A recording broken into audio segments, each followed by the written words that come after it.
ഒരാള് നമ്മളോടൊരു തെറ്റ് ചെയ്തിട്ടുണ്ടെങ്കിൽ അയാളോട് അതിന്റെ പേരിൽ റിവെഞ്ച് എടുക്കുന്നതിനേക്കാൾ ഏറ്റവും നല്ല കാര്യം എന്താ പറയുക, ക്ഷമിച്ചു കൊടുക്കുക.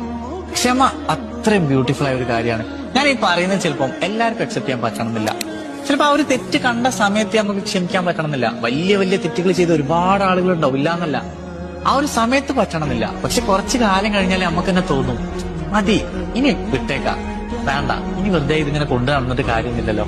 ആ ഒരു സമയത്ത് ക്ഷമിച്ചു കൊടുക്കുക. അതുപോലെ തന്നെ നമ്മൾ ഒരാളോട് തെറ്റ് ചെയ്തിട്ടുണ്ടെങ്കിൽ ക്ഷമ ചോദിക്കണം എന്നൊരു പോയിന്റ് വരുമ്പോ ക്ഷമ ചോദിക്കുക.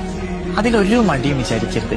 ക്ഷമ ചോദിക്കാൻ കാണിക്കുന്ന മനസ്സും ക്ഷമിച്ചു കൊടുക്കാൻ പറ്റുന്ന മനസ്സും വളരെ വളരെ വളരെ കുറച്ച് ആളുകൾക്കേ ഉള്ളൂ. അല്ലാതെ ഇങ്ങനെ വാശി, ദേഷ്യം, വൈരാഗ്യം ഇതൊന്നും കൊണ്ടു നടന്നിട്ട് ഒരു കാര്യമില്ല. ഒരാള് നമ്മളോടൊരു തെറ്റ് ചെയ്തിട്ടുണ്ടെങ്കിൽ അയാളോട് അതിന്റെ പേരിൽ റിവെഞ്ച് എടുക്കുന്നതിനേക്കാൾ ഏറ്റവും നല്ല കാര്യം എന്താ പറയുക, ക്ഷമിച്ചു കൊടുക്കുക. ക്ഷമ അത്രയും ബ്യൂട്ടിഫുൾ ആയ ഒരു കാര്യമാണ്. ഞാൻ ഈ പറയുന്നത് ചിലപ്പം